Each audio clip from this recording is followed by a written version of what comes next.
Je voudrais vous remercier pour la participation à cet événement de présentation générale du deuxième appel à proposition à projet Transition verte dédié au projet Transition verte. Je suis Aldo Puleo, je travaille à l'autorité de gestion et toujours avec mes collègues de l'autorité de gestion et de l'entente de Valence. Aujourd'hui, on va vous expliquer un petit peu ce qui sont les règles, mais aussi les sujets qui seront ciblés par cette deuxième appel à proposition, un projet transition verte. Avant de commencer cet événement, je voudrais vous dire que vous avez à disposition les boutons chat où vous pouvez échanger avec les participants les opinions. Nous n'avons pas la possibilité aujourd'hui de faire un événement interactif, donc euh, aujourd'hui, nous ne serons pas en mesure de répondre à vos questions, mais aujourd'hui, on va présenter aussi un calendrier d'événements d'information sur l'appel à proposition qui seront amenés dans chaque de 15 pays, chacun des 15 pays participants. Et donc, là, vous avez la possibilité de participer, de poser des questions. Euh, on va commencer avec un aperçu sur général sur les programmes Interreg NextMed et aussi avec un peu d'informations sur la stratégie. Avant de rentrer dans le cœur de cet événement, ça veut dire la présentation des thèmes de référence ciblés et spécifiques pour le deuxième appel à proposition. Il s'agit d'une présentation sur sur comment interpréter la stratégie du programme dans un point de vue de transition verte. Donc, nous avons mené des efforts pour rédiger ces documents-là, qui est un document clé pour vous permettre de mieux cibler les propositions et aussi d'être en ligne avec les expectations que nous avons par rapport au deuxième appel. Le défi climatique critique sont effectivement une caractéristique du bassin de la Méditerranée qui est beaucoup affecté par le changement climatique. Donc, l'idée d'avoir un appel à proposition dédié à ces sujets-là était une idée qui a été partagée avec les 15 pays participants et qui a trouvé bien évidemment l'accord aussi de la Commission européenne. Il s'agit de promouvoir des propositions qui puissent cibler la croissance durable, l'adaptation, la résilience et une transition juste pour travailler ensemble sur le défi climatique critique. Euh, donc, la session sur les thèmes de référence va vous expliquer ce que sont les actions que nous espérons de trouver dans les propositions et aussi comment lire la stratégie du programme. Après, on va parler de règles, je peux dire de piles de règles pour participer à cet appel. Bien évidemment, les détails seront inclus dans les lignes directrices qui seront publiées avec l'appel à proposition. Et donc, on va uniquement vous dire les titres et projets, les règles de l'éligibilité des participations que nous avons prévues pour cet appel. La deuxième partie, la partie finale, je dirais, de cet événement, qui a une durée de 1 heure et demie plus ou moins, sera dédiée à la plateforme de recherche partenaire que nous avons mise en place.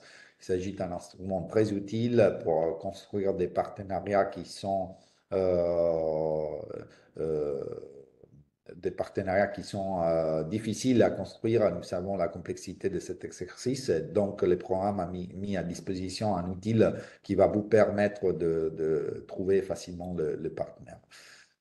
Enfin, je vais vous euh, laisser avec des remarques finaux, mais très important avec la date de lancement de l'appel à proposition et aussi les calendriers des événements d'information que nous allons amener dans chaque pays participant.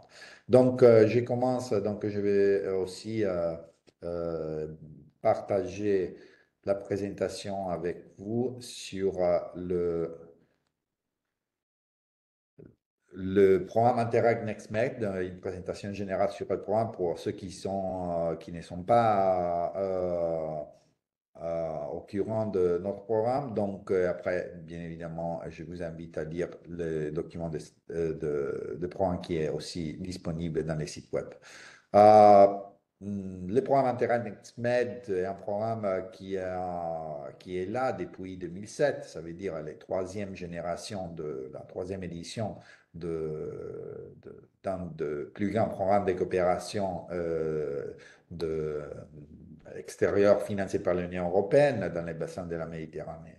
Nous avons une expérience très longue, donc nous avons financé jusqu'aujourd'hui 175 projets qui ont impliqué plus de 1300 partenaires et avec 400 millions d'euros que nous avons investis dans les projets financiers.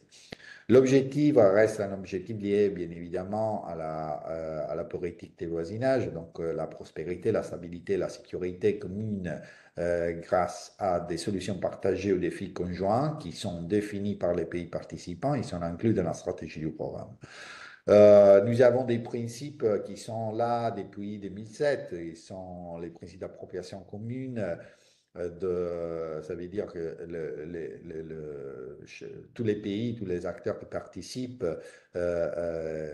partagent soit le défi, soit les priorités vers lesquelles cibler les efforts pour augmenter la coopération, qui est une coopération sur un pied d'égalité. Les pays participants gèrent les programmes. Nous avons un comité de suivi avec les représentants des participants, des pays participants. Et les programmes, mais aussi les projets, suivent les principes d'avoir des partenariats équilibrés, soit en termes géographiques, soit en termes de rôle de chaque partenaire dans la mise en œuvre des projets.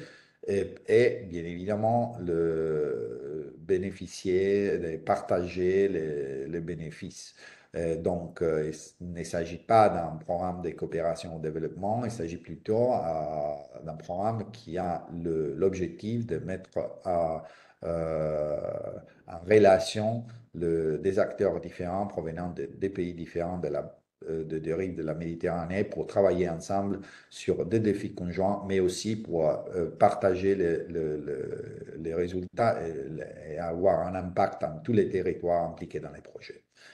Euh, nous sommes de facilitateurs des connexions parce que effectivement notre objectif est d'établir des ponts entre le meilleur des communautés d'organisations qui travaillent dans les bassins de la Méditerranée. Nous essayons de fournir des solutions collectives pour améliorer la vie des personnes qui habitent dans les régions impliquées dans les programmes. Nous sommes aussi, et nous essayons d'être, au moins, des catalysateurs d'une croissance durable et harmonieuse. En particulier, nos projets sont vraiment des projets qui ont l'objectif d'avoir un impact pour transformer les défis en opportunités et renforcer la résilience pour un avenir méditerranéen prospère. Les 15 pays qui participent, vous les trouvez dans cette carte géographique. Nous avons 15 pays, plus de 100 territoires et 200 millions de personnes qui habitent dans les territoires. Et nous avons un budget d'environ 263 millions d'euros à disposition pour financer des projets euh, dans les dérives de la Méditerranée. Euh, la stratégie du programme, bien évidemment, le programme fait partie de la famille Interreg, donc nous avons une vision qui est aussi en ligne avec la stratégie européenne en termes de priorités qui sont les priorités en général de l'instrument Interreg. J'aimerais faire en particulier à la compétitivité et à une Méditerranée plus compétitive et intelligente. Un rôle très important à l'environnement, donc une Méditerranée plus verte et faible d'émissions de carbone. Nous avons aussi une vision pour une Méditerranée plus sociale et inclusive. Et à la fin, nous avons aussi l'ambition d'avoir un objectif spécifique Interreg qui s'appelle gouvernance multiniveau. Ça veut dire des projets qui puissent effectivement permettre aux acteurs des territoires de travailler ensemble avec les administrations locales pour améliorer la gouvernance des territoires. Juste deux, trois mots sur les résultats du premier appel. Comme je disais, l'appel à la transition verte est le deuxième appel qui a été lancé par les programmes. Donc, le premier appel a été lancé l'année passée et nous avons maintenant le processus d'évaluation des propositions en cours. Le premier appel était un appel à 100 millions d'euros, plus ou moins, de contributions de fonds européens mises à disposition. Et nous avons reçu 631 propositions déposées, qui ont requis plus ou moins 1,3 milliard d'euros des contributions en termes de contributions Union européenne demandées. À la fin du première étape, nous avons retenu 112 propositions qui ont été admises à l'étape 2, avec un budget total des contributions demandées de fonds européens de 227 millions d'euros, environ 227 millions d'euros. Vous pouvez regarder qu'il y a une grande compétition. La compétition est vraiment très forte chez nous, mais aussi, il faut nous concentrer sur la qualité des propositions. Les programmes à 4 priorités, comme j'ai déjà mentionné, et 9 objectifs spécifiques. Cette diapo montre un peu la distribution de propositions en termes de propositions qui ont été soumises et propositions qui ont été recommandées à l'étape 2 pour chaque objectif spécifique. Vous pouvez regarder que la majorité des propositions concernent la priorité 3.1 sur l'éducation, le training et selon la priorité sociale, l'inclusion sociale et aussi l'objectif spécifique 1.2 sur la recherche en innovation, donc la partie économique avec beaucoup d'entreprises, petites et moyennes entreprises qui sont impliquées dans les projets. Mais aussi, nous avons aussi des projets intéressants, nous avons reçu des propositions intéressantes sur les 4 objectifs spécifiques qui concernent l'environnement, ça veut dire euh, le, euh, la priorité de 1 et la priorité de 2, par exemple, même aussi la priorité de 4 sur l'économie circulaire, etc. Comme je disais, il s'agit d'un programme très compétitif, mais nous avons appris des enseignements du premier appel à proposition.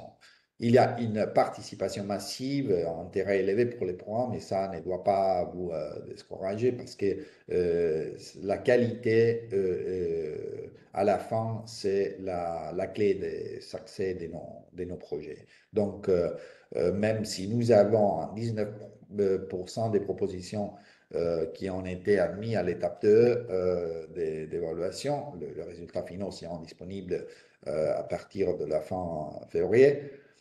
nous avons constaté que il y a encore des points à prendre en considération quand euh, vous préparez la proposition. En particulier, nous sommes vraiment concentrés pour éviter que 65 propositions ont été rejetées après les contrôles administratifs. Ça veut dire la marque des documents clés qui devront être fournis et remplis correctement dans la plateforme pour soumettre une proposition. Donc là, il faudra insister beaucoup et faire attention à de petits trucs qui concernent euh, les documents à soumettre. Nous avons 221 propositions sur les 631 soumis qui n'ont pas atteint le seuil minimum de 60 points comme seuil minimum de qualité. Donc, il reste très important de construire des propositions de qualité à travers aussi la préparation et l'implication de tous les partenaires et le choix des partenaires clés qui puissent effectivement amener une valeur ajoutée à la proposition.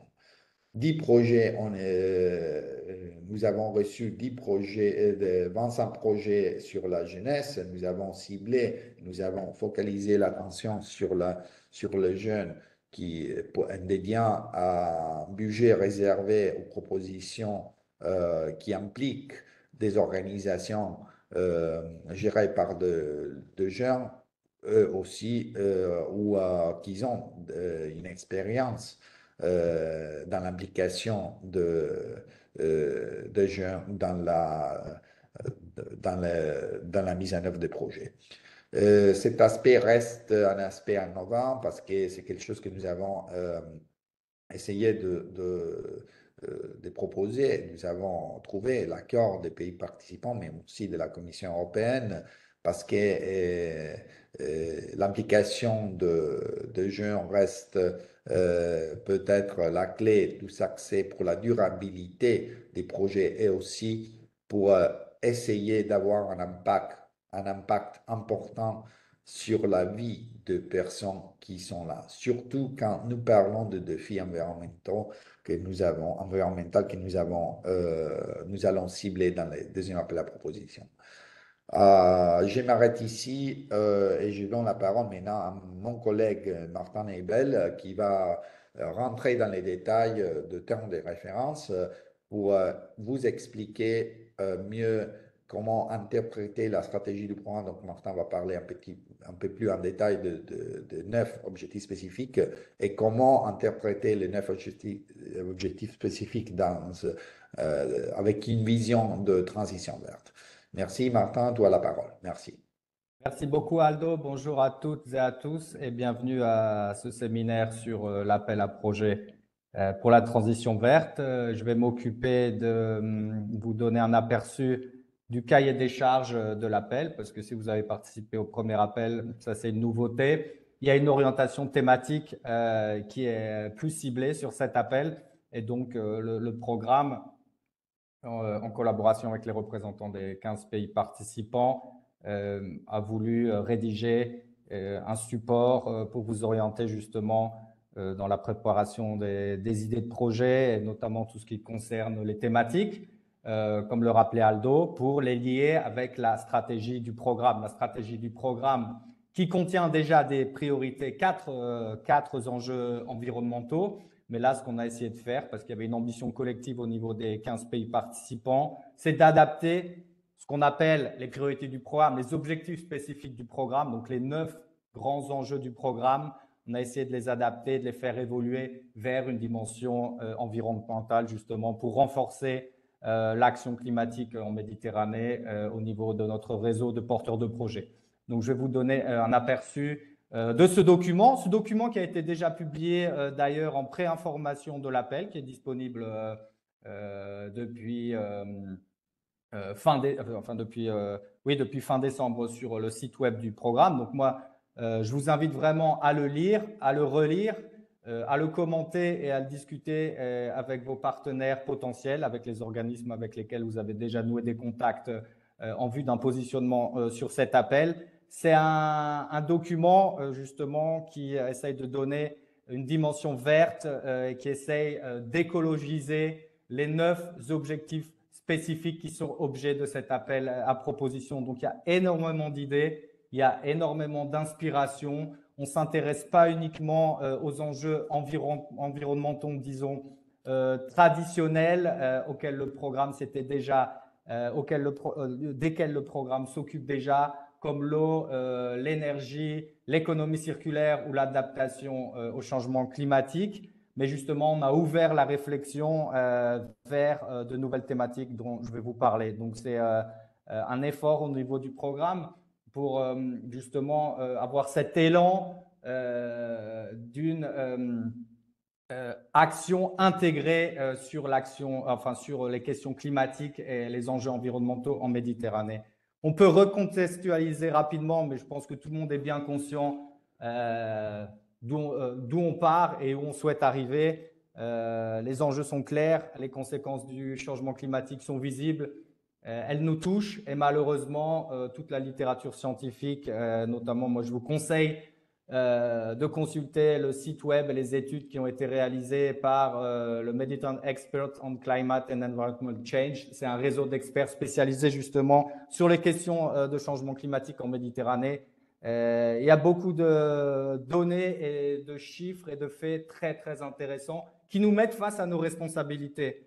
Malheureusement, on est entré dans une période très compliquée pour les 50 années à venir. Il ne faut pas qu'on pense juste à nous, mais il faut qu'on pense justement aux générations futures qui vont encore plus devoir s'adapter. Parce qu'on parle d'atténuation, mais en Méditerranée, je crois qu'on est vraiment maintenant dans une perspective d'adaptation aux conséquences du changement climatique.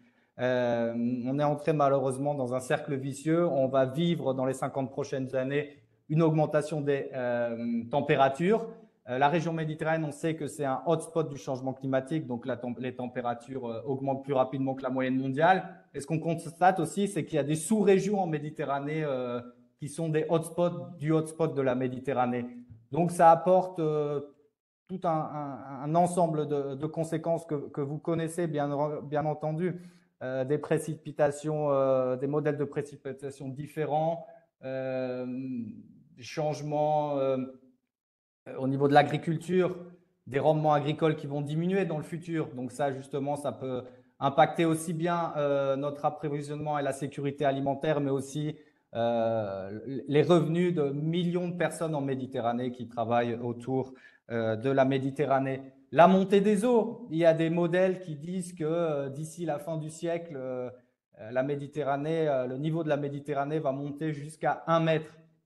Et comme il y a au moins un tiers de la population de la Méditerranée qui vit dans les zones côtières, qui vit dans de grandes agglomérations côtières, ça va poser des problèmes, d'autant plus qu'on va assister, et ça c'est un concept qu'on a introduit dans ce cahier des charges, à des migrations climatiques, aussi bien à l'intérieur de certains pays qu'au-delà des frontières, parce qu'il y a des gens malheureusement qui seront forcés de se déplacer à cause des conséquences du changement climatique. S'ils se trouvent dans des zones très arides, malheureusement, les conditions vont s'aggraver et donc ils vont devoir notamment migrer vers les villes qui vont justement faire face à ces questions de montée des eaux. Donc c'est un cadre qui est malheureusement pas très positif, mais le programme, il a cette ambition justement de vous fournir une plateforme, parce que ça va être vous les acteurs de cet appel, pour montrer qu'il y a des solutions d'atténuation, mais surtout d'adaptation qui existent. Donc la Méditerranée peut faire face et la Méditerranée, justement, au niveau global, peut devenir un acteur central, justement, de la lutte par rapport au changement climatique. Donc c'est un projet pour nous, c'est un appel, c'est certainement des appels les plus ambitieux qu'on a lancés sur, disons, le cycle de vie de ce programme depuis qu'il existe. On a l'opportunité de se distinguer. Au niveau environnemental, j'ouvre une toute petite parenthèse.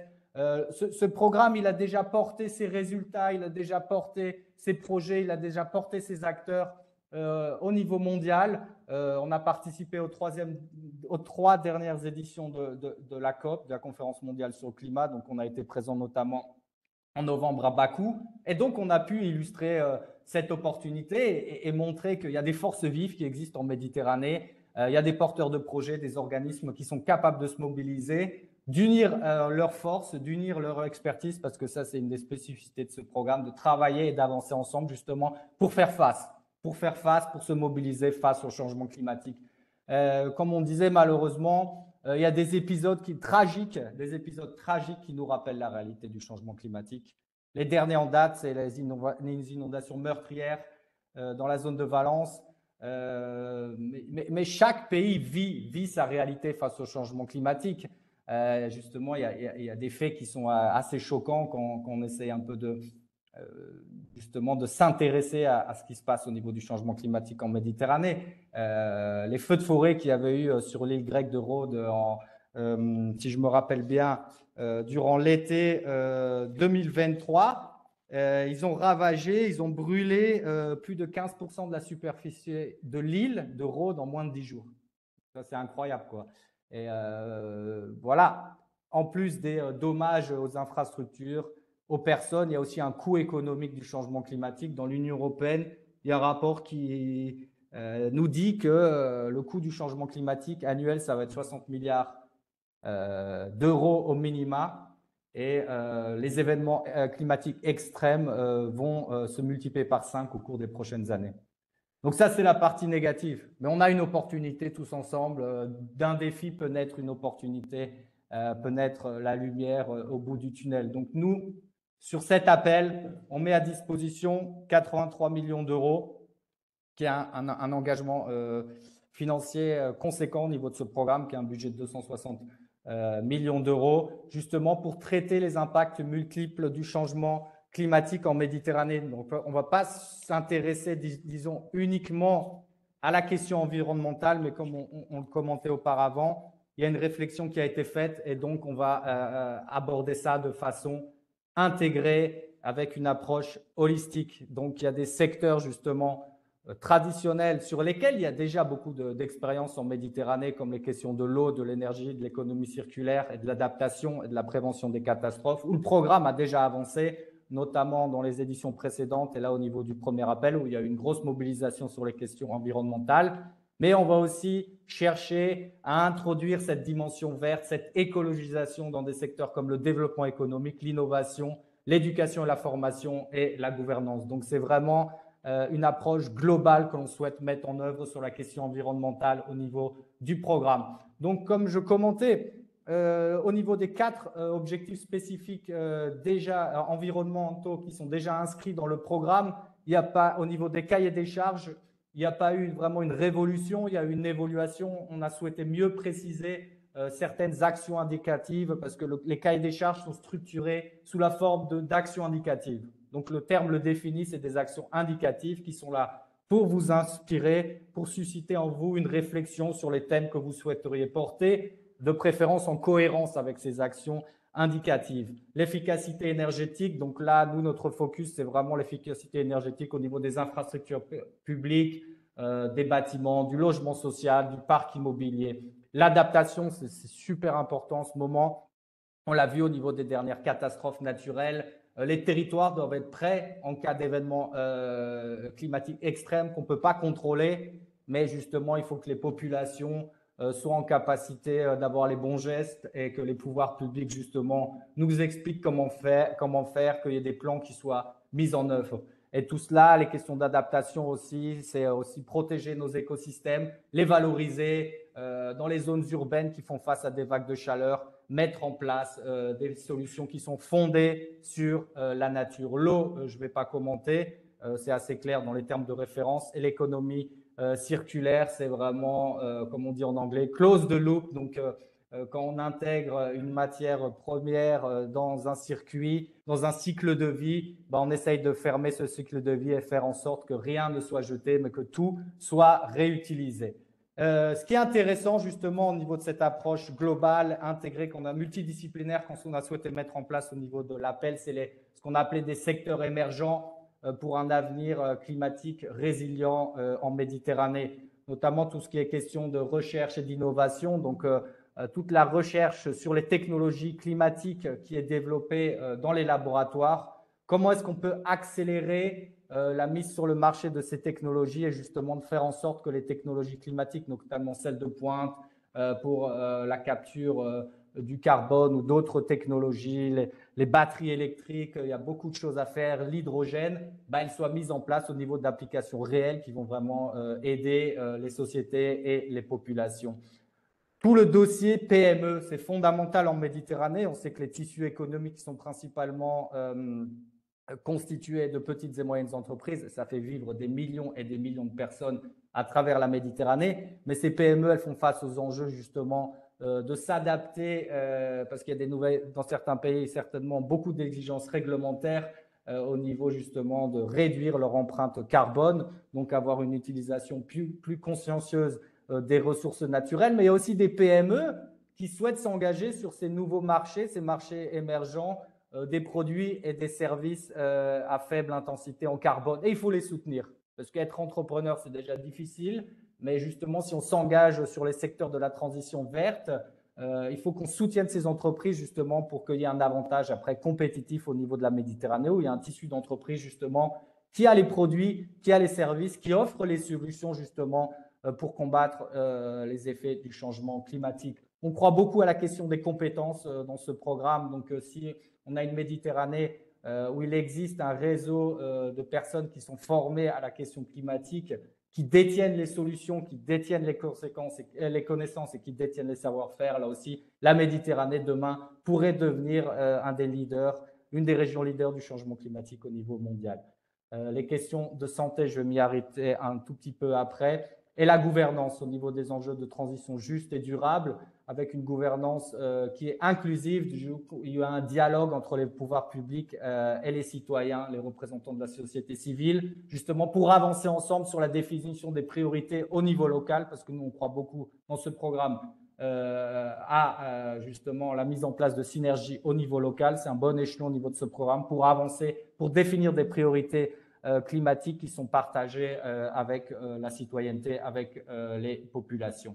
Donc, exemple d'action indicative, mais ça, vous les retrouvez pour chaque thème de l'appel à proposition dans le cahier des charges, avec justement certains acteurs qui sont ciblés, comme notamment sur l'économie circulaire, on en a parlé, on l'a évoqué, les PME, mais aussi justement les communautés avec l'accélération de la mise en place de programmes de recyclage, notamment au niveau des quartiers pour le tri sélectif. Il y a encore beaucoup à faire en Méditerranée. Il y a des échanges de savoir-faire certainement à mettre en place. Il y a des bonnes pratiques qui existent partout en Méditerranée. Et voir ça aussi dans une perspective transnationale, donc créer des plateformes où justement des communautés de différents pays peuvent échanger des savoir-faire justement pour avancer ensemble. Et le plus possible, travailler aussi au niveau des questions de politique publique, donc chercher à encourager des démarches, par exemple, de marché public circulaire en privilégiant les produits recyclés et verts. Là aussi, il y a certainement beaucoup de choses à faire. Donc ça, c'est simplement des exemples que vous retrouvez dans le cahier des charges. On ne peut pas justement parler de tout ce qui a été inscrit dans ce document, mais ça vraiment, ça peut vous aider à mieux comprendre les enjeux de cet appel. On a souhaité mettre en place un focus, mettre en lumière la question de la santé et justement des impacts du changement climatique sur la santé, notamment les risques sanitaires qui sont liés aux vagues de chaleur, aux événements extrêmes, notamment sur des populations qui sont déjà vulnérables, comme les personnes âgées ou les personnes qui sont isolées. Donc là aussi, il y a certainement un terrain fertile pour des projets de coopération. Tout ce qui touche les nouvelles maladies infectieuses qui remontent du sud vers des latitudes plus au nord, parce qu'il y a un réchauffement des températures, donc les virus peuvent survivre dans des latitudes qui sont plus au nord. Donc là, il y a un travail à faire pour justement suivre ces nouveaux virus et protéger nos populations. Un thème très intéressant qu'on a souhaité mettre en œuvre, c'est les phénomènes d'éco-anxiété. On sait que ça touche beaucoup les jeunes qui sont inquiets par rapport à leur avenir, et notamment en vue des effets du changement climatique. Moi, je ne suis pas en capacité de vous dire comment sera notre vie dans 50 ans en Méditerranée avec l'augmentation des températures. Certainement, dans certains territoires, ce sera plus difficile de vivre, mais comme on dit, nous, on souhaite que cet appel soit précurseur pour mettre en place ces solutions pour permettre justement de s'adapter. Voilà, donc aussi les questions d'alimentation qui sont plus respectueuses de l'environnement, avec des filières d'approvisionnement courtes, avec des produits locaux, avec des régimes alimentaires qui privilégient notamment les protéines d'origine végétale, une vie active. Donc tout ça, ça peut aussi nous protéger des conséquences du changement climatique. La santé, un très grand chantier, mais ça c'est juste quelques exemples que je souhaitais commenter avec vous. On est toujours très ambitieux au niveau de nos projets. On est conscient de l'enveloppe financière qui vous est fournie, mais on pense qu'on peut agir sur un projet à plusieurs niveaux, notamment au niveau technique. Donc ça, c'est tout ce qui concerne les solutions qui sont mises en place, les projets pilotes, les petites infrastructures. Nous, on vous conseille toujours de préférence, quand vous travaillez sur des infrastructures, de les mettre en place dans des endroits où il y a un passage de public, que les personnes puissent constater les solutions qui sont mises en place pour lutter contre les impacts du changement climatique. Dans le cadre du précédent programme, on a des exemples très intéressants où des murs végétaux pour le recyclage des eaux usées ont été mis en place sur la façade d'écoles primaires. Donc ça permet justement d'engager, et ça, je passe à la question de sensibilisation, d'engager les communautés, les jeunes, le personnel scolaire dans ce cas-là, vers justement des comportements qui sont plus respectueux de l'environnement, parce qu'on va de toute façon être obligé de faire évoluer nos modes de vie pour qu'ils soient plus respectueux et moins impactants au niveau de l'environnement. J'espère qu'on n'arrivera pas un jour au fait qu'on nous dira qu'on peut prendre que 2 vols par an, comme ça a déjà été évoqué par certaines personnes, certains représentants politiques. Moi, j'ai entendu ça en France, mais il faut que les citoyens, il faut que la population, justement, fasse des efforts. Il y a certaines choses qui nous seront imposées, notamment en Europe, sur tout ce qui est abandon du moteur thermique et passage aux véhicules électriques. Mais il faut que chacun fasse un effort. Et les projets peuvent accompagner cette ambition. Les capacités des pouvoirs publics, notamment des administrations locales, des petites municipalités, qui sont les premiers acteurs qui font face au niveau territorial aux impacts du changement climatique, mais on doit les outiller pour qu'ils mettent en place justement les bonnes démarches, et le plus possible dans le cadre notamment des politiques publiques locales, d'intégrer cette dimension d'adaptation au changement climatique. Donc un projet, c'est une vision à 360 degrés. On a aussi voulu parler, et on a mis justement beaucoup d'accent sur le principe d'une transition écologique juste, qui laisse personne de côté. Donc là, l'exemple qu'on cite,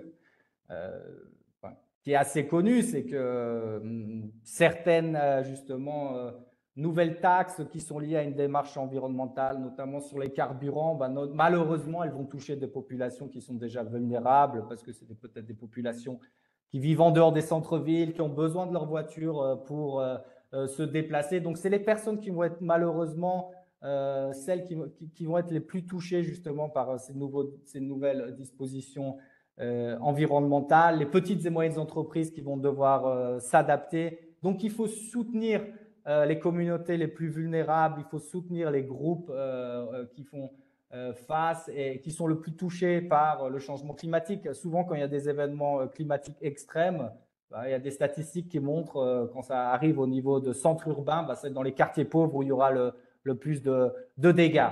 Donc, il faut aussi avoir cette prise de conscience qu'on veut accélérer la transition écologique, mais il faut garder à l'esprit que ça doit être une transition juste et une transition inclusive. Donc, il y a aussi un focus à faire au niveau des personnes, des communautés ou justement des personnes les plus exposées. Voilà, ça je ne vais pas m'attarder là-dessus, on en parlera quand on se rencontrera au niveau des événements nationaux, mais gardez à l'esprit les facteurs du succès du programme. Chez nous, la communication est très importante, mais ce n'est pas uniquement une communication comme visibilité du projet, mais c'est vraiment convaincre des gens, convaincre des pouvoirs publics qu'il faut avancer dans la bonne direction au niveau de l'enjeu et justement de l'action climatique. Donc, je vous laisse avec cette dernière diapo où on vous a mis à l'écran les documents qui sont actuellement disponibles sur le site web du programme et sur lesquels vous pouvez commencer à vous baser pour développer une idée de projet. À très bientôt en Méditerranée, au plaisir de vous retrouver. Merci beaucoup. Merci Martin. Maintenant, on passe à la partie de règles pour la participation. Je demande à mon collègue Vincent Arnoux de l'entente de Valence de prendre la parole et de partager la présentation avec moi.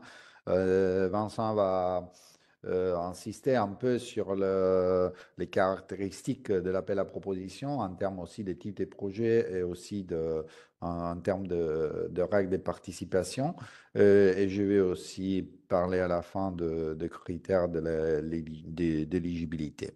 Donc, Vincent, tu as la parole. Et je te demande de rester dans les 15 minutes. Merci.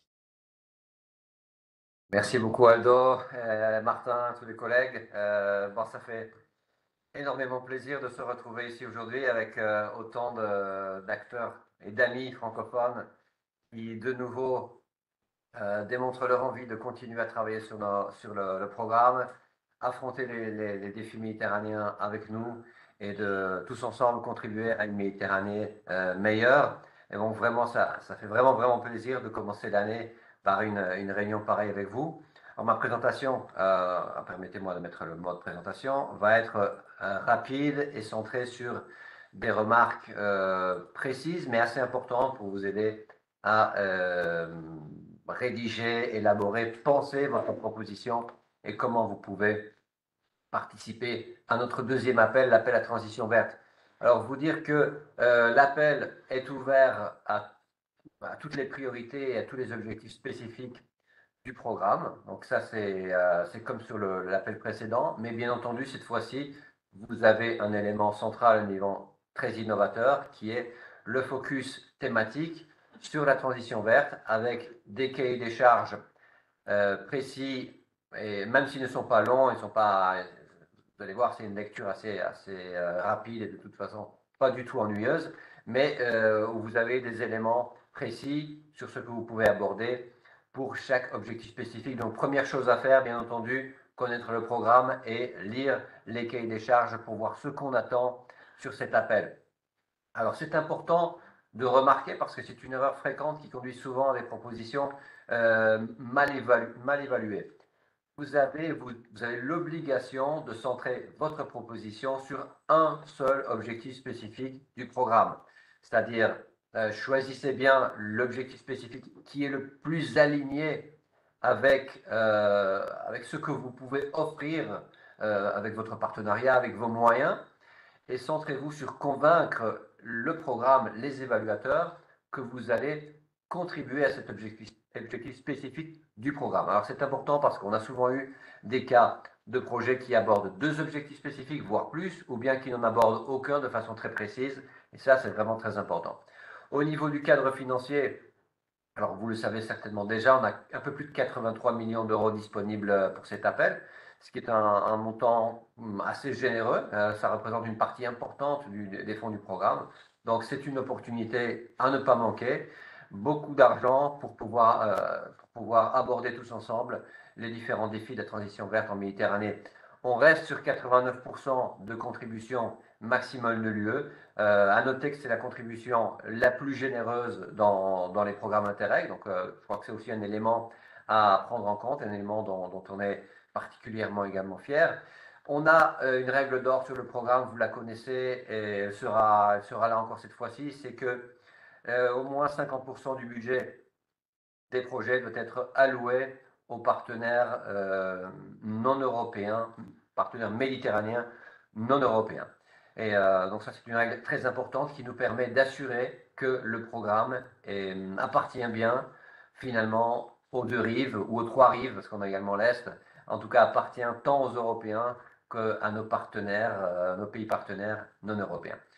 On aura deux types de projets cette fois-ci. On en avait trois sur l'appel précédent, on n'en a plus que deux, avec la transformation verte et l'éco-jeunesse. Comme vous allez voir juste après, maintenant la gouvernance, ça a toujours été, mais ça reste un objectif spécifique, mais ce n'est plus un type de projet, donc deux types de projets. Toujours une durée entre 24 et 36 mois. Alors on estime que c'est une durée suffisante pour mener à bien les activités, pour arriver à produire un impact finalement, ce qui est la chose la plus importante, sans devenir trop complexe, trop longue. On a toujours des critères de participation minimum à respecter, avec notamment un minimum de 3 pays participants dans les partenariats, avec un minimum de 1 pays partenaire méditerranéen et un pays méditerranéen de l'UE. Alors ça, ce sont vraiment des conditions minimum. Ce n'est pas ce qu'on rencontre en moyenne, évidemment, dans les partenariats. En partenariat, on est souvent au-delà de ces critères, de ce critère minimum. Et le même message que j'ai donné plusieurs fois, pour moi, le bon partenariat, c'est le partenariat tant en quantité qu'en qualité, qui est capable de mener à bien les activités et qui est capable de délivrer les résultats qu'il promet dès le départ. Alors, le cadre thématique et le budget disponible par objectif spécifique est le suivant. Donc, on a toujours les 4 priorités et 9 objectifs spécifiques. Vous pouvez voir qu'on retrouve chacun avec une allocation financière différente, même si certains ont la même, bien entendu. Alors, vous pouvez, en jetant un rapide coup d'œil, vous verrez que là où on retrouve le plus de fonds, c'est sur la question de l'objectif spécifique 1.2, tout ce qui touche à la compétitivité des PME, à leur internationalisation, à leur capacité à créer de l'emploi. Et ce n'est pas une surprise, car on sait qu'effectivement, la Méditerranée, c'est essentiellement de l'emploi créé et généré par les PME, donc c'est central. Mais on retrouve également l'innovation, 12%, la formation, hein, sur l'objectif spécifique 3.1, qui est le deuxième avec la plus grosse dotation financière sur notre programme. Là, on retrouve 14%. Et comme Martin en a déjà parlé auparavant, donc là, c'est l'endroit idéal pour aborder tout ce qui est compétences vertes et toutes les compétences qui vont nous permettre de nous adapter à cet immense marché d'emploi vert qui finalement, tôt ou tard, et certainement plus tôt que tard, va arriver. Et ensuite, vous avez tous les autres objectifs spécifiques que vous connaissez, donc on ne va pas les voir en détail maintenant. Donc rappelez-vous, focus sur un seul objectif spécifique et bien entendu, remplir cet objectif avec la connexion avec les cahiers des charges où vous avez pour chaque objectif spécifique une série d'actions que vous pouvez mener pour assurer la transition verte sur ces objectifs spécifiques. Alors, on aura 2 types de projets. Si vous avez le doute de savoir quel est le type de projet que vous voulez aborder ou que vous voulez élaborer. Alors, pour moi, la réponse, c'est au-delà de la différence formelle entre le budget, qui est importante, mais pour moi, ce n'est pas la plus importante. La plus importante, c'est de savoir si le projet, votre projet, est fait pour les jeunes, par les jeunes ou non. Alors, si votre projet va être élaboré et mené à bien, mis en œuvre par des jeunes, principalement par des jeunes, pour des jeunes, et que l'objectif de votre projet finalement, c'est de donner le plus de poids possible aux jeunes dans la transition verte, alors c'est clair, vous devez opter pour un projet d'éco-jeunesse. Par contre, si votre approche est classique, vous ne ciblez pas exclusivement les jeunes, mais vous recherchez de toucher des publics cibles divers, pas uniquement de la jeunesse, à travers la mise en œuvre d'activités, à travers la mise à l'épreuve de pilotes, la mise à l'échelle de pilotes, excusez-moi, à travers le développement ou la mise en œuvre de solutions innovantes en matière de transition verte, en lien avec les cahiers des charges. Clairement, là, vous avez l'option des projets de transformation verte. Et rappelez-vous que l'impact est fondamental pour nous, pour le programme. Et quand on parle d'impact à plusieurs niveaux. On a l'impact au niveau technique, ce qui est le plus simple à imaginer et à concevoir certainement. On parle de nouveaux produits, on parle de nouveaux processus, de nouveaux services, toujours permettant la transition verte. Au niveau culturel, un impact culturel, on parle notamment d'avoir un impact sur la sensibilisation des différents publics aux besoins de la transition verte, et réglementaire également, un impact réglementaire avec bien entendu un impact sur les différentes politiques, soit régionales, nationales, ou dans tous les cas les politiques pertinentes qui permettront de rendre la transition verte plus facile finalement. Donc voilà, le choix, l'élément le plus important, c'est clairement, est-ce que mon projet va être mis en œuvre par les jeunes, pour les jeunes, ou est-ce que je suis sur une approche classique? Alors pourquoi on a voulu, mais pourquoi on continue à vouloir des projets d'éco-jeunesse sur le programme. Alors, ce n'est pas le fruit uniquement de ce qu'on appelle c'est pas le résultat ou l'envie de ce qu'on appelle en anglais le use washing, ni partiellement ni exclusivement, bien entendu. Au contraire, nous, on s'est rendu compte depuis plusieurs années, depuis qu'on a finalement intégré les jeunes dans toutes nos activités, notamment dans les conférences, même celles au plus haut niveau comme la COP à laquelle on a récemment participé à Bakou. On a eu plusieurs jeunes vraiment de haut niveau sur le panel. On s'est rendu compte qu'avec eux, on peut arriver à un autre niveau. Avec eux, on peut mieux répondre finalement aux besoins de la Méditerranée, notamment parce qu'ils ont une autre capacité à comprendre les défis. Ils ont une autre perspective, une perspective différente, plus fraîche, plus innovatrice que la nôtre. Ils ont également une maîtrise des technologies différentes. Ils ont une capacité à se mobiliser également différente de la nôtre, une certaine passion, une énergie, un activisme finalement qui, et c'est bien logique, est différent du nôtre. Donc, l'idée, c'est vraiment de tirer profit le plus possible de ce potentiel que nous offre la jeunesse pour créer, bien entendu, un meilleur programme, de meilleurs projets et répondre le mieux possible à notre vision qui est créer une Méditerranée meilleure. Si vous optez pour un projet jeunesse, vous devez savoir qu'il y a une obligation d'avoir au moins 2 partenaires jeunesse dans le programme, dans le projet, pardon. 2 partenaires jeunesse dans le projet. Alors, un partenaire considéré jeune est un partenaire qui remplit l'une ou l'autre ou les 2 conditions suivantes. Alors, la première condition, c'est que la majorité du personnel impliqué dans la gestion chez ce partenaire soit âgé entre 18 et 30 ans, donc moins de 30 ans, c'est la frontière de la jeunesse pour nous, et ou au moins que le partenaire ait pour mission principale de travailler au bénéfice des jeunes. Alors, travailler au bénéfice des jeunes, pour nous, ça veut dire notamment avoir de l'expérience en matière de projets de jeunesse, donc des projets équivalents au projet qui est déposé, qui est en train d'être déposé par le partenariat. Donc ça s'applique à un minimum de 2 partenaires dans le partenariat, ça peut être plus, mais 2 minimums, qui peuvent remplir l'une ou l'autre critère, l'un ou l'autre critère, ou les 2 critères, hein. Ça c'est une option.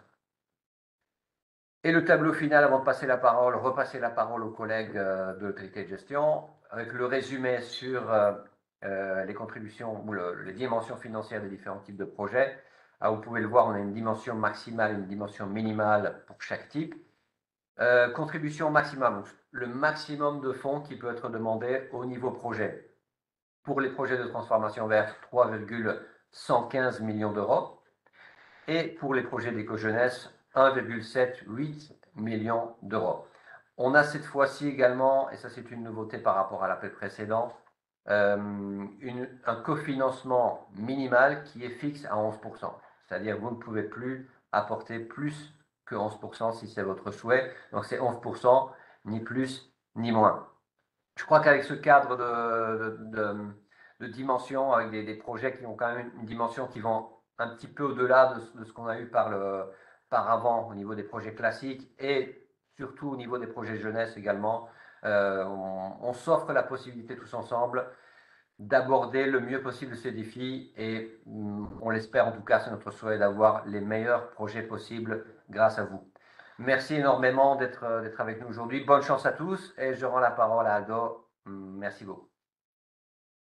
Merci, merci Vincent. Donc, je vais continuer avec la présentation de règles d'éligibilité. Je demande à Vincent de procéder avec les diapos. Donc,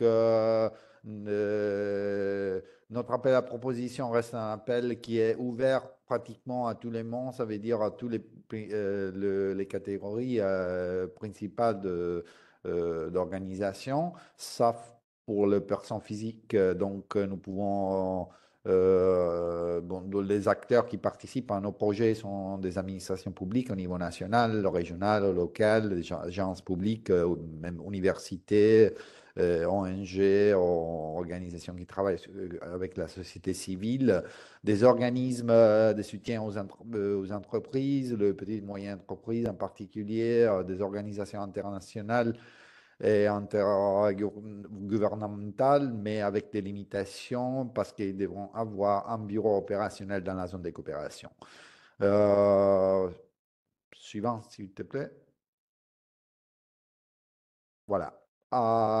Les critères d'éligibilité n'ont pas vraiment changé par rapport au premier appel à proposition. Ça fait une petite nouveauté. Donc, on parle de demandeurs et de partenaires qui devront provenir des zones éligibles, des 15 pays participants. Vous trouvez les zones déjà dans les programmes qui est publié dans notre site web, mais aussi la liste des régions participants des 15 pays sera aussi inclus dans les lignes directrices de l'appel à proposition. Il y a deux exceptions. L'exception des partenaires consultatifs, ça c'est quelque chose qui a été introduit dans cet appel à proposition pour la première fois. On va vous expliquer un petit peu après avec une diapo dédiée à les partenaires consultifs. Vous pouvez aussi associer des organisations provenant d'autres pays. Donc là, il n'y a pas des restrictions en termes de l'éligibilité géographique, mais les associés ne peuvent pas gérer des fonds du projet. Donc, ils sont uniquement des observateurs, plus ou moins. En termes de critères minimum de partenariat, nous avons trois pays, donc trois organisations différentes provenant des trois pays différents, dont un pays partenaire méditerranéen et un pays méditerranéen de l'Union européenne. Un maximum de deux organisations provenant de mon pays. Donc, ça, c'est pour avoir des partenariats balancés. Nous recommandons, c'est une recommandation, bien évidemment, un maximum de 7 organisations dans les partenariats, mais des organisations qui représentent aussi soit la rive sud et nord de la Méditerranée, mais aussi la partie est et ouest de la Méditerranée. En termes de critères de participation, chaque organisation peut postuler une seule fois en tant que demandeur par objectif spécifique. Nous avons vu que nous avons 9 objectifs spécifiques ouverts pour cet appel à proposition, donc 9 propositions qui peuvent être soumises par la même organisation. Je sais que cette règle-là pose un peu des questions, surtout pour les organisations, des grandes organisations comme les universités. Donc, il faudra faire une coordination entre les différents départements parce que pour nous, l'université reste le seul sujet qui peut soumettre la proposition. Donc, une proposition pour chaque objectif spécifique au niveau en tant que demandeur. Pas de restrictions, de limitations au niveau des participations comme partenaire des projets. Donc, la même université peut participer à plusieurs propositions. Il y a aussi un maximum de 2 subventions qui peuvent être accordées, même demandeurs. Donc, on reste là sur le demandeur. Donc, si la même université a soumis 9 différentes propositions, un pour chaque objectif spécifique, nous allons financer uniquement les 2 meilleurs selon la classification et donc les notes qu'ils ont reçues dans les processus d'évaluation. En termes d'éligibilité des activités, la règle générale est que les activités devront être mises en œuvre, mises en place dans le territoire de la zone de coopération, donc des 15 pays participants au projet. Il y a des exceptions. Si les activités sont amenées dehors de la zone de coopération, devront être autorisées à travers une justification qui peut être aussi amenée au niveau de propositions, donc de déjà au niveau de soumission de la proposition, mais si pendant la mise en œuvre du projet, il y a la possibilité de participer, par exemple, à des événements qui sont organisés au dehors de la zone de coopération, il faudra avoir une dérogation spécifique par l'autorité de gestion. On vient maintenant à la dernière diapo sur la nouveauté de cette appel à proposition, ça veut dire l'introduction des partenaires consultatifs. Nous pouvons, les pays, on était d'accord à permettre la participation au maximum d'un partenaire par projet provenant des zones non éligibles, mais dans les 15 pays participants. Ça veut dire un partenaire provenant de l'île de France, en France par exemple, ou un partenaire provenant de Lisbonne, au Portugal par exemple, ils peuvent participer dans les projets comme partenaires consultatifs. Le détail seront disponibles dans les lignes directrices, bien évidemment, mais il y a une limitation maximum en partenaire par projet. La participation est soumise à l'approbation du comité de suivi qui doit être basé sur des justifications spécifiques sur l'expertise en tant que démonstration de la valeur ajoutée de l'implication de cette partenaire provenant de zones non éligibles de 15 pays participants dans les partenariats. Les activités devront être au bénéfice de la zone de coopération, donc les études réalisées par des partenaires consultatifs devront se concentrer sur les territoires du programme, même aussi les formations, etc. Bien évidemment, le partenaire travaille, donc les personnes qui travaillent pour les partenaires consultatifs seront basées dans les bureaux. Donc là, il n'y a pas un problème d'éligibilité des coûts de personnel. Ça, c'est quelque chose qu'il faut souligner maintenant.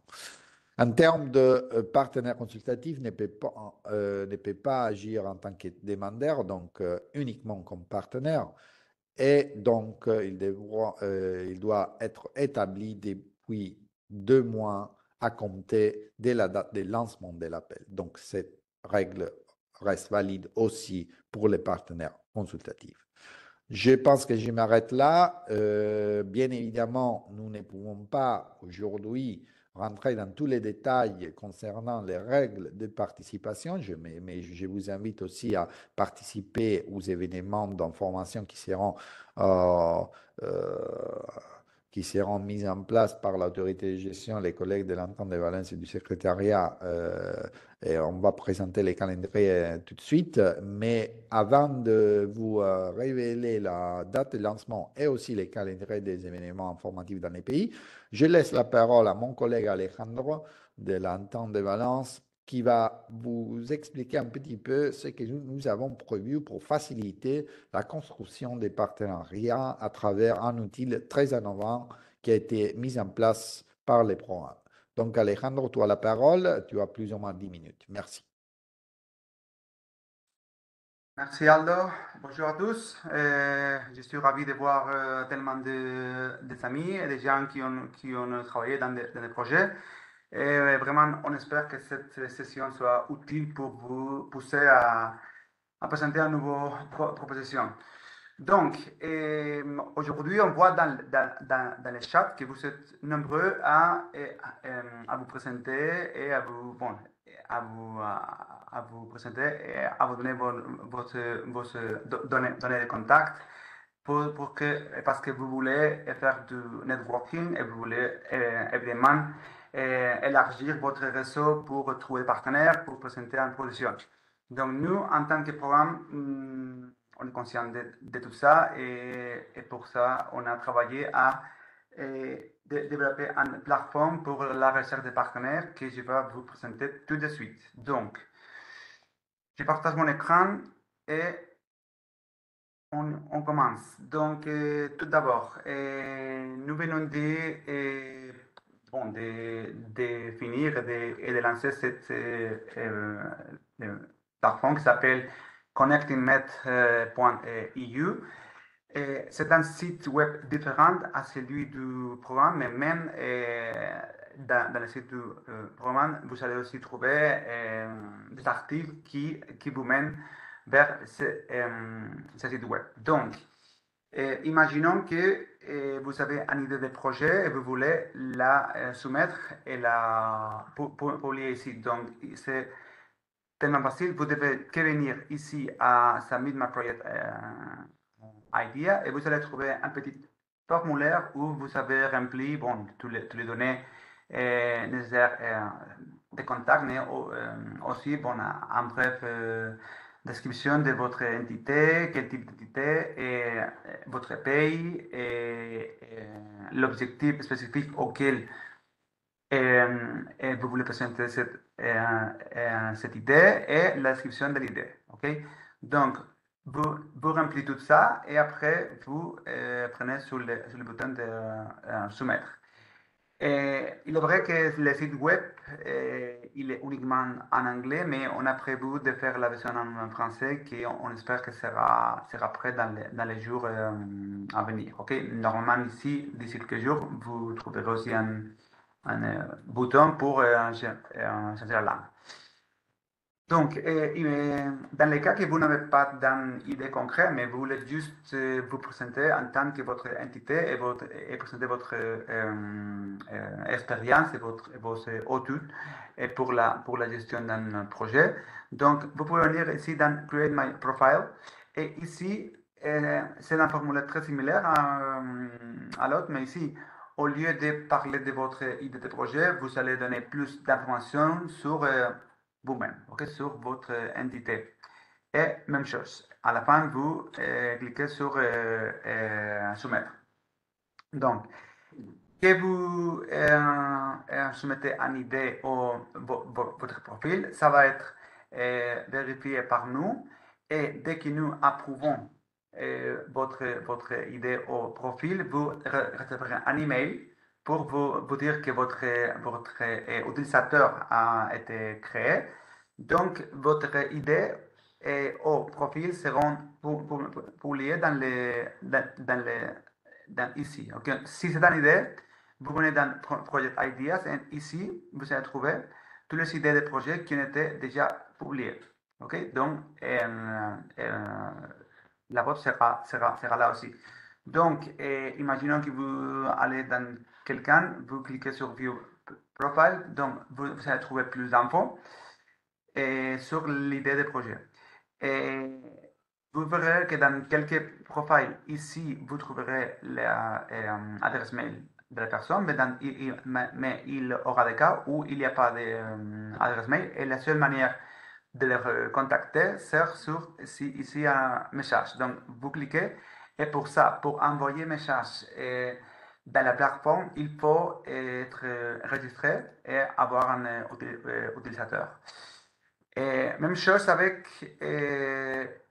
tous ceux qui sont des profils sans idée concrète. Il est ici en liste, en long list. Aujourd'hui, on a plus de 200 utilisateurs déjà créés. Et même chose. Bon, c'est important de savoir que vous pouvez filtrer. Donc, imaginons que vous voulez trouver une entité qui soit basée en Tunisie et qui ont des idées pour l'objectif 2.1. Donc, dès que vous mettez le filtre, vous pouvez voir combien de profils sont déjà créés. Okay? Donc, même il a ce filtre comme le type d'organisation, ou même par mot. Vous pouvez aussi filtrer par mot. Donc, imaginons que vous voulez trouver quelqu'un qui travaille sur, je ne sais pas, intelligence artificielle. Donc, vous mettez les mots. Donc, vous trouvez tous les profils où ils ont mis ces mots. Et des autres choses à savoir, c'est que ici, vous trouvez aussi dans cette volet une petite explication de comment marche la plateforme. Mais l'idée que je vous donne maintenant, c'est que si vous voulez créer plus d'une idée ou plus d'un profil, vous devez utiliser des emails différents. Okay? C'est une limitation de la plateforme. Avec votre utilisateur, vous pouvez créer qu'une idée ou qu'un seul profil. Et sinon, dès que vous avez créé votre idée ou profil et vous avez reçu les mails pour vous confirmer que vous êtes déjà en ligne, donc imaginons qu'on vient ici, donc vous entrez. Ah, bon, un petit moment parce que j'ai un petit souci. Si me laissez une minute, un petit minute, ok? Je vais, parce que c'est important que je vous montre ça, mais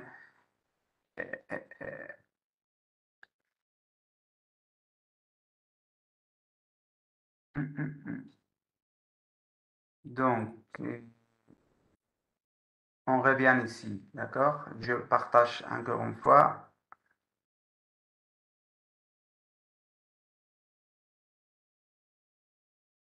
Donc, si vous vous registrez, ok, dès que vous avez rentré ici.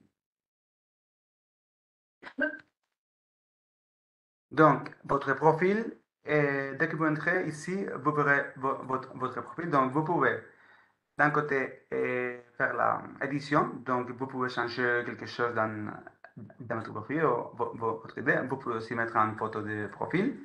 Et aussi, ici, vous trouverez la possibilité de changer quelque chose en termes de privacité et de visibilité. Si vous voulez que votre email soit ou soit pas affiché, c'est ici où vous pouvez faire tout ce type de changements. Donc, tout ça, c'est ce qui concerne la plateforme qu'on a créée pour vous. Mais à part ça, on a une autre chose, c'est que parfois, il faut aussi expliquer les idées ou les profils avec votre propre voix, ou vous voulez voir comment s'expriment les autres, ou comment ça marche. Donc, il faut se parler pour tout ça. Donc, on a aussi prévu faire une série d'événements en ligne pour le networking, en commençant la semaine prochaine, le 15 janvier. Donc, si vous venez aussi dans le site web de la plateforme, ici en bas, vous trouverez le calendrier avec tous les événements. Il y a un pour chaque objectif spécifique, plus un pour les volets jeunesse. Donc, si vous êtes intéressé à assister à n'importe quel événement, vous cliquez sur Registrer et vous allez pouvoir vous registrer. Dès que vous vous registrez, vous recevrez un email avec le lien de connexion et vous serez aussi contacté dans les jours prochains avec toutes les instructions pour la session. Mais bref, d'abord, on donnera la parole à ceux qui ont publié soit un idée, soit un profil sur la plateforme. Après, on donnera la parole à ceux qui nous ont répondu dans les mails en disant qu'ils veulent parler, et ensuite à ceux qui lèvent la main dans l'événement. Okay? L'idée, c'est que vous pourrez parler et vous présenter et que les autres puissent vous voir. C'est tout pour ce qui concerne pour les événements de la plateforme. Une dernière chose, c'est que si vous êtes intéressé à présenter un projet dans la thématique de la gestion de l'eau, je suis content de vous annoncer que le programme participera la semaine prochaine dans un événement qui va porter sur la gestion de l'eau. Donc, tout ça, on l'organise avec la région de Murcia, en Espagne, et ça sera un événement hybride. Donc, on va faire un événement avec des experts en gestion d'eau, avec qui on va parler sur tout ça. Oui, on va présenter des idées, mais aussi, vous avez la possibilité de vous connecter en ligne et participer en ligne, et aussi échanger et parler et poser des questions. L'événement sera en espagnol, mais il aura de l'interprétation en direct en anglais. Donc, si vous êtes intéressé, je vais mettre cette lien dans le chat où il y a tous les infos et où vous pouvez vous inscrire et pour assister en ligne ou si vous voulez en personne, et vous pouvez venir évidemment là-bas. Et le 15, non, le 14 janvier. Donc, c'est tout de ma part. Je vous remercie pour votre attention. Je vous souhaite bon courage et bonne chance dans votre recherche de partenaires. Merci. Merci Alejandro. Donc là, comme j'ai promis au début de cette session, je vous montre la date de lancement de l'appel. Ça veut dire que l'appel sera lancé la semaine prochaine, le 14 janvier. Et la durée, il restera ouvert jusqu'au 15 avril 2025. Comme j'avais aussi mentionné, nous avons déjà dans les calendriers les événements nationaux d'information. Nous allons commencer par la Tunisie le 28 janvier. Nous allons terminer en Grèce à Athènes le 13 mars. Les calendriers aussi, le lien pour s'enregistrer sera disponible dans les sites web très tôt. Je vous invite à participer aux événements nationaux parce que nous allons cibler mieux les règles et aussi tous les trucs pour participer à notre appel à proposition. Donc, nous vous attendons en présence pour vous permettre aussi de poser des questions et pour avoir des réponses de notre côté. Et je maintenant voudrais remercier tous les collègues qui ont participé aujourd'hui à cette session d'information. Merci à tous, Alejandro, Martin et Vincent. Et on vous attend très tôt et nous espérons de vous revoir, pas seulement dans les événements, mais aussi dans les projets lors de la mise en œuvre. Merci et bonne journée à tous. Merci Aldo, bonne journée. Ciao. Merci, bon courage à tous. Bonne chance pour l'appel, à bientôt.